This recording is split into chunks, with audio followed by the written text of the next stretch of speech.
Hello, I'm Andrew Fox, author of award-winning comic horror novel Fat White Vampire Blues, and its sequel, Bride of the Fat White Vampire. I also wrote a science fiction novel, The Good Humor Man, or Calorie 3501, that Booklist magazine selected as one of the best science fiction novels of 2009. Why am I wrapped in yellow caution tape? Well, I'll get around to that in just a bit. First, I want to tell you about a new anthology of original science fiction stories I'm trying to raise money for on Kickstarter. It's called The New Dangerous Visions. Now, does that title ring a bell? If it doesn't, it should. Way back in 1967. Yes, the summer of love, patchouli, pot, and anti-Vietnam War protests, a whole 52 years ago, science fiction writer and all-round gadfly Harlan Ellison put out one of the biggest anthologies of all time. It was called Dangerous Visions. It featured 32 new stories, each meant to confront or break a societal taboo, but do so in a science fictional way. Some of the contributors were well-known science fiction writers, like Ray Bradbury, Philip K. Dick, and Theodore Sturgeon. But Harlan Ellison wanted to showcase a new generation of writers. Soon-to-be famous writers like Samuel Delany and Gene Wolfe sold their first stories to either Dangerous Visions or its sequel, again Dangerous Visions. And recent arrivals on the science fiction scene, like Ursula K. Le Guin, Joanna Russ, and R.A. Lafferty, published some of their best fiction in Ellison's anthologies. Until Dangerous Visions, American science fiction, with some exceptions, had been a somewhat conservative genre of fiction. Aimed at an audience of teenagers, it had mostly stayed away from depictions or considerations of sex, the counterculture, and drug use. Well, okay, Philip Jose Farmer was a big outlier, but he was the exception that proved the rule. What were some of the taboos that stories in Dangerous Visions addressed? Let's see. Well, there were incest, homosexuality, bisexuality, women's liberation,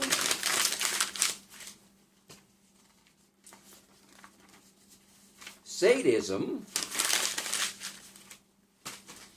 blasphemies against traditional religious beliefs,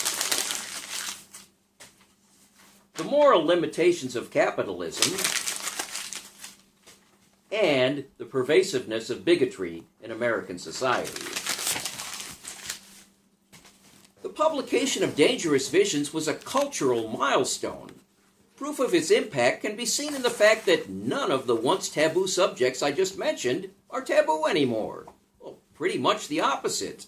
They've become pervasive in the arts and popular culture, part of our shared mental furniture. Things that were once shunned are now openly celebrated by politicians, clergy, and big business leaders. However, at some point in the 52 years since the publication of Dangerous Visions, a new conservatism overtook the arts, popular culture, and many institutions of higher learning. Former young radicals are now the gatekeepers, hoary old guardians of today's social consensus. A new generation of young people has embraced the idea that speech is violence, that they have a right to not be offended, and that opposing viewpoints are morally evil and must be shouted down. Well, Harlan Ellison would have been the first to remind us that science fiction is often called speculative fiction. Speculation and extrapolation, asking what if and why or how, is the life's blood of science fiction. Science fiction writers can't wrap themselves in yellow caution tape. If they do, the field dies of self-strangulation. It descends into cliches and platitudes. Science fiction writers need to be free to follow their what-ifs wherever those speculative rabbit holes may lead, even if they lead to unpleasant places. That's the reason I'm raising funds for the New Dangerous Visions. This anthology will try to offer answers to these questions. What are today's taboos? What kinds of science fiction stories are verboten in today's commercial publishing market?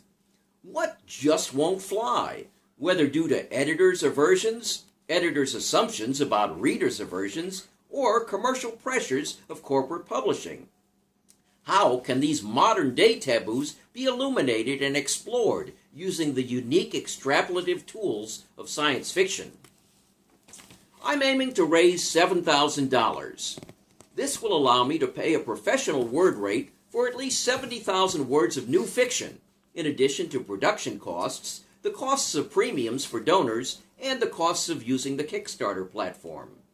I'll be looking for stories of high literary merit from both experienced science fiction writers and talented newcomers. I won't consider any troll submissions, stories that are only meant to provoke, defame, shock, or insult.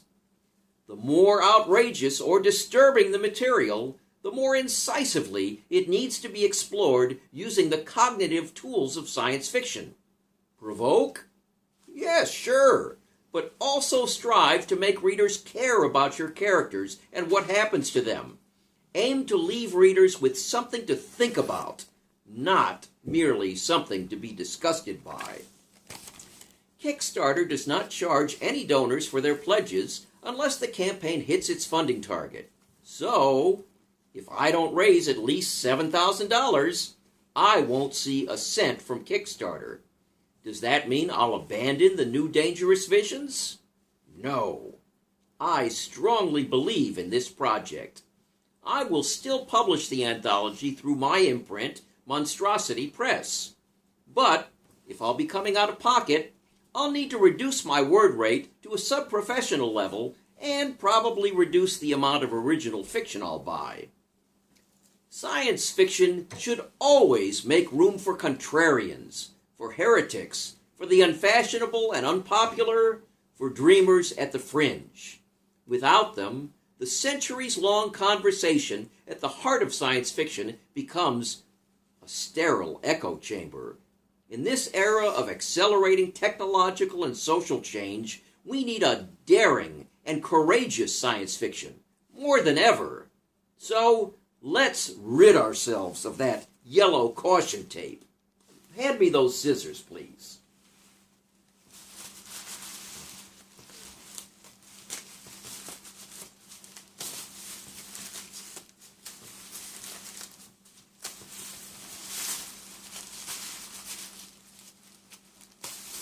Ah, that's better. It's time for the New Dangerous Visions. Thank you.